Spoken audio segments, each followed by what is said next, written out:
Nu ko, mākslīgais intelekts, tas ir visur, vai ne? Tas jau ir pamatīgi pamainījis pasauli. Un izglītība, protams, nav nekāds izņēmums. Šodien paskatīsimies, ko tas īsti nozīmē skolotāju profesionālajai attīstībai. Un pats galvenais, kā sagatavoties tai nākotnē, kas, atklāti sakot, jau ir iestājusies.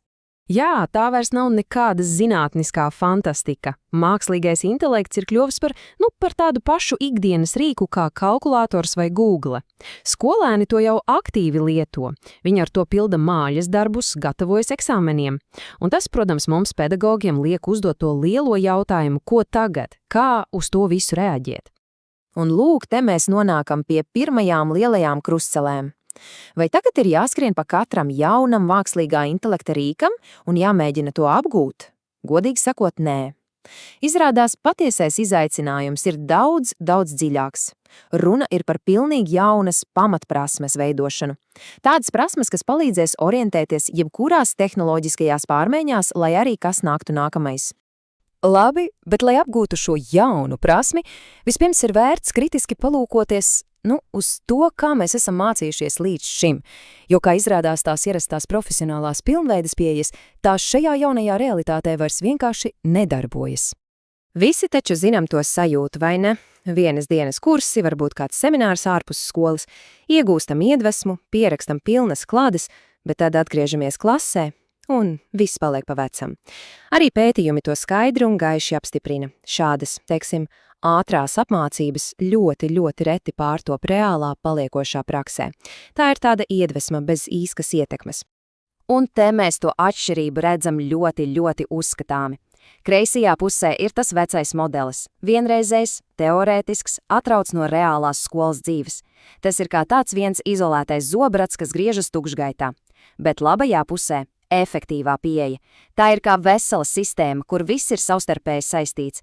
Ilgtermiņa notiek tepat reālajā skolas vidē, un galvenais valstās uz sadarbību ar kolēģiem un nepārtrauktu savas darbības analīzi.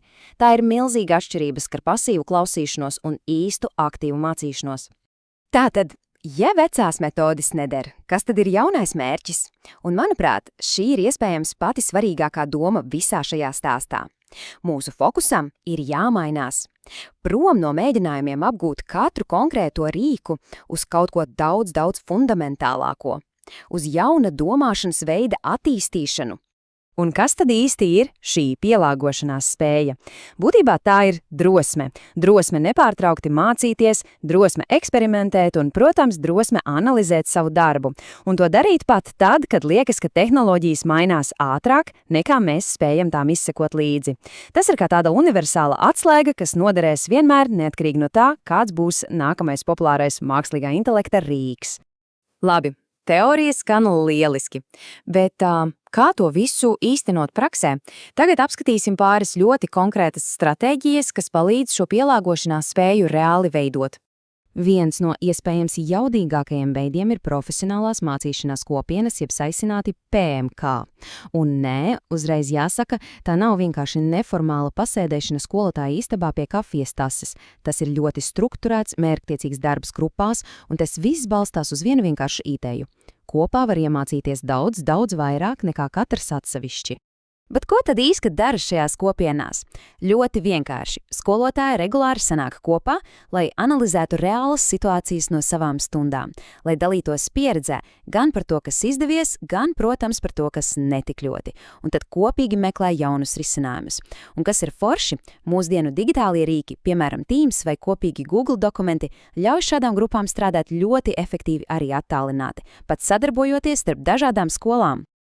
Jā, sadarbība ar kolēģiem ir zelta vērta, bet tajā pašā laikā profesionālā izaugsme ir arī ļoti personisks ceļojums. Galu galā katram no mums ir savs temps, savas intereses un savs veids, kā vislabāk apgūt jaunas lietas. Un labā ziņa ir tāda, ka resursu mums apkārt ir vairāk nekā jebkad agrāk. Izglītojoši YouTube kanāli, podkasti, ko var klausīties ceļā uz darbu, starptautiskas platformas kā Coursera, kur ir kursi par mākslīgo intelektu, bet, protams, neaizmirsīsim par pašu spēcīgāko mācību laboratoriju. Tā ir mūsu pašu klase. Vienkārši izmēģināt, nebaidīties kļūdīties un pēc tam analizēt. Tā bieži vien ir pati efektīvākā mācīšanās. Labi, viss skaidrs, bet ar ko lai sāk? Kā vispār spērt to pirmo soli mākslīgā intelekta pasaulē, lai tas viss neliktos pārāk sarežģīti vai pat biedējoši? Paskatīsimies uz dažām pavisam konkrētām idejām.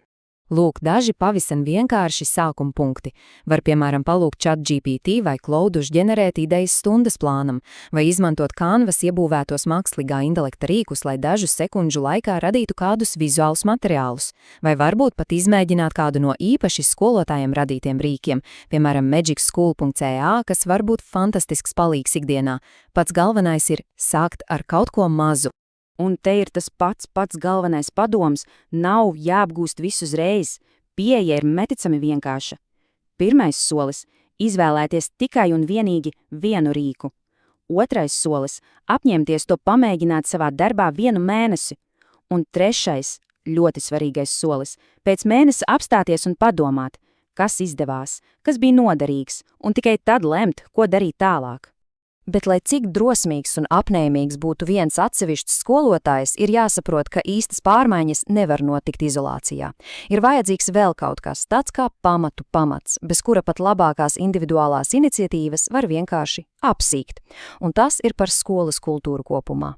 Jo skolotājs varēs droši eksperimentēt tikai un vienīgi tad, ja jutīs atbalstu, ja būs skaidrs, ka kļūdīties ir atļauts, jo, hei, tā taču ir daļa no mācīšanās procesa. Līdz ar to jautājums ir ne tikai par katra paša gribu, bet arī par skolas vadību, vai tā rada vidi, kurā ir laiks un telpa šādai izaugsmei. Un šis citāts, manuprāt, perfekti apkopo galveno ideju. Proti, labākās skolas mākslīgā intelekta laikmetā nebūs tās, kurās ir vismodernākās tehnoloģijas, bet gan tās, kurās skolotāji jūtas droši. Droši mācīties, droši kļūdīties un, protams, droši augt. Un ar šo domu mēs arī šoreiz nobeigsim. Pēc visa šī dzirdētā paliek tikai viens jautājums, par ko aizdomāties. Kāds varētu būt tas pirmais, mazais, bet nozīmīgais eksperiments, ar ko sākt? Varbūt pat jau rīt.